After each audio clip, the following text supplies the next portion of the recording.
بسم اللہ الرحمن الرحیم۔ السلام علیکم۔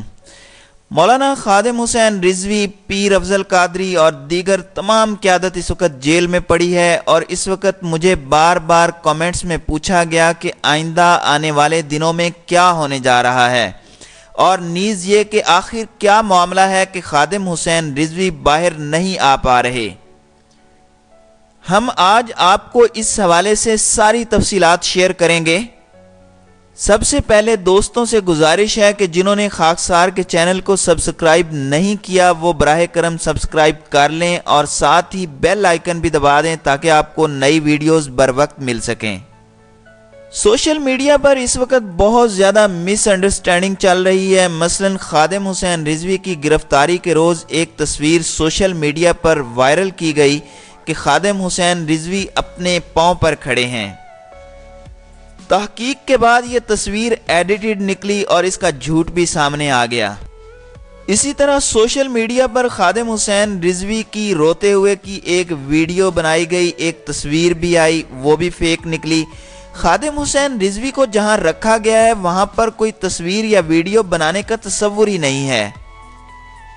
اسی طرح یہ بھی کہا جا رہا ہے کہ وہاں خادم حسین رضوی کو جسمانی طور پر مارا گیا۔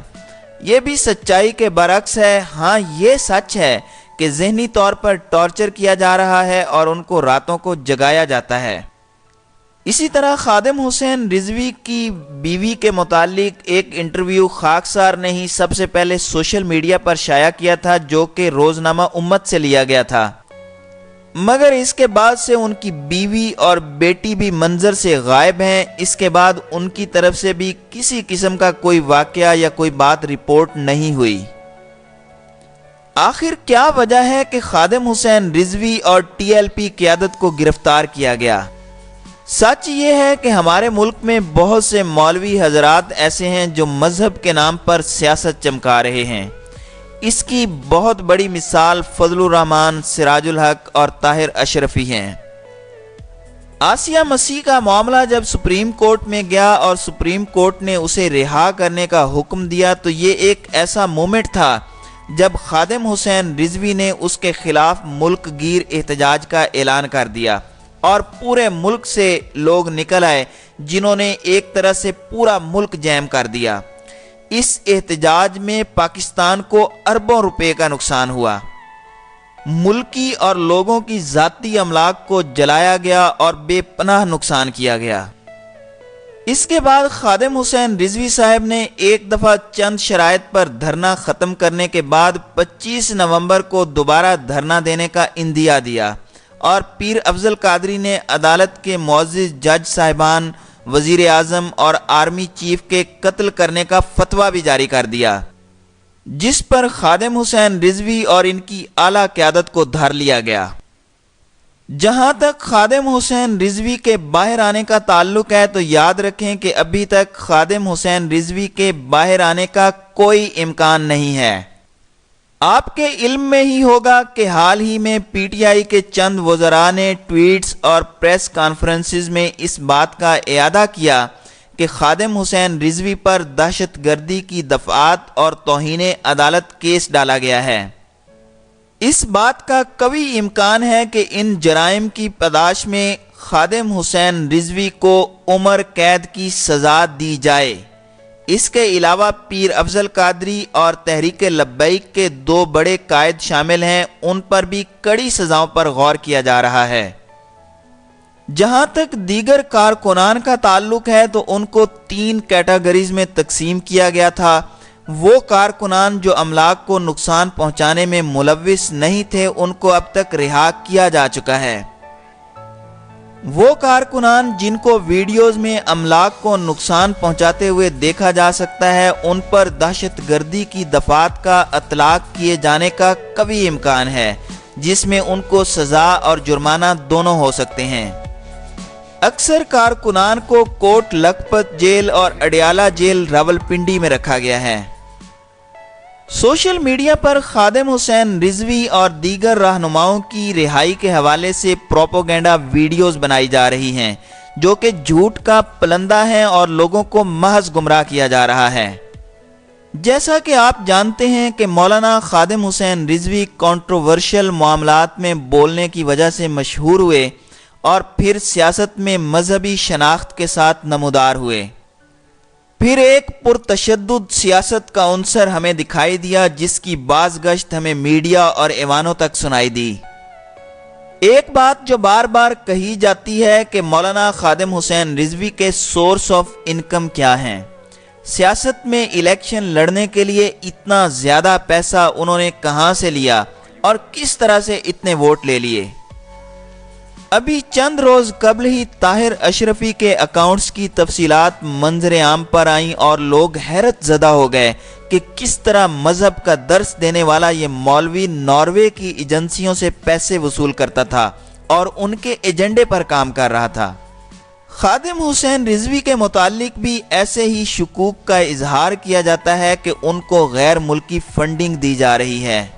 یہاں تک کہ بعض سوشل میڈیا نیٹ ورک کے چینلز کا یہ الزام ہے کہ یہ ایلومیناٹی کے کارندے ہیں اور یہودیوں کی خفیہ تنظیم موساد کے لیے کام کر رہے ہیں، جن کا مقصد پاکستان کو ٹریک سے ہٹانا اور ملک میں انتشار پھیلانا تھا، جس کے لیے انہوں نے کوشش بھی کی، لیکن ابھی تک مولانا خادم حسین رضوی پر لگائے گئے ان الزامات کے ثبوت منظر عام پر نہیں لائے جا سکے۔ یہ بھی یاد رکھیں کہ دبئی کی ایک نامور شخصیت کے ذریعے سے تحریک لبیک پاکستان میں رجسٹرڈ ہوئی، اس وجہ سے ان ممالک سے بھی فنڈنگ کا امکان ظاہر کیا جا رہا ہے۔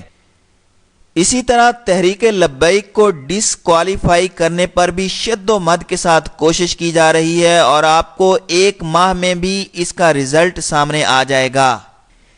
ایک بات یہ بھی کہی جا رہی ہے کہ دھرنا کے اندر جو معاملات خراب ہوئے ان میں مریم نواز، رانا ثناء اللہ اور نون لیگ پارٹی کے دیگر رہنما شامل ہیں۔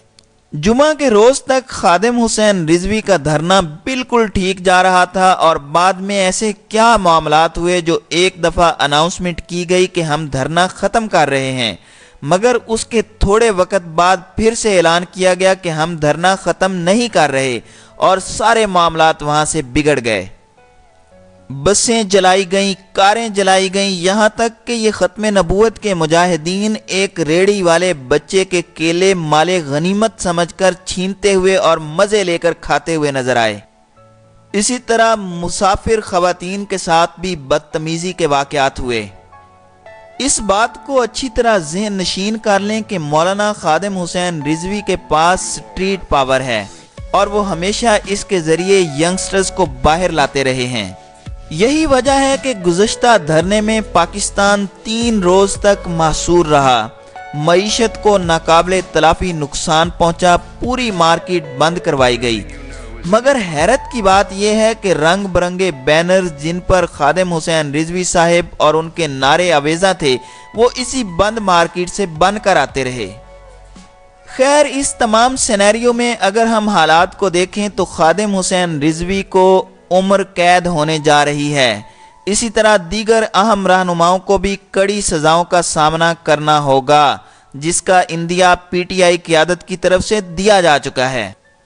یہ یاد رکھیں کہ موجودہ حالات میں پاکستانی معیشت بدحالی کا شکار ہے، پاکستان میں مذہبی منافرت عروج پر ہے اور ایک بے یقینی کی سی کیفیت ہے۔ جنرل قمر جاوید باجوہ، ہماری ISI اور حکومت پوری طرح سے ایسے عناصر کو کچلنے کی کوشش کر رہی ہے جو ان حالات کے ذمہ دار ہیں۔ یاد رکھیں، مذہب کے نام پر مکروہ دھندے پر قابو پانا وقت کی ضرورت تھی اور یہی وجہ ہے کہ خادم حسین رضوی اور پیر افضل قادری سمیت ساری قیادت اس وقت جیل میں بلبلا رہی ہے۔ آنے والے وقت میں بہت جلد آپ طاہر اشرفی کو بھی جیل کی سلاخوں کے پیچھے پائیں گے۔ اسی طرح فضل الرحمان، ان کے بھائی عطاء الرحمان، یہ سب غیر قانونی اراضی جرائم میں جیل کی ہوا کھانے والے ہیں۔ ہماری فوج، ISI اور حکومت اس وقت ایک پیج پر ہیں۔ یہی وجہ ہے کہ پہلی دفعہ ایسے لوگوں پر آہنی ہاتھ ڈالا گیا ہے اور توقع یہی کی جا رہی ہے کہ خادم حسین رضوی صاحب کی رہائش گاہ اب مستقل طور پر جیل کی کوٹھڑی ہوگی۔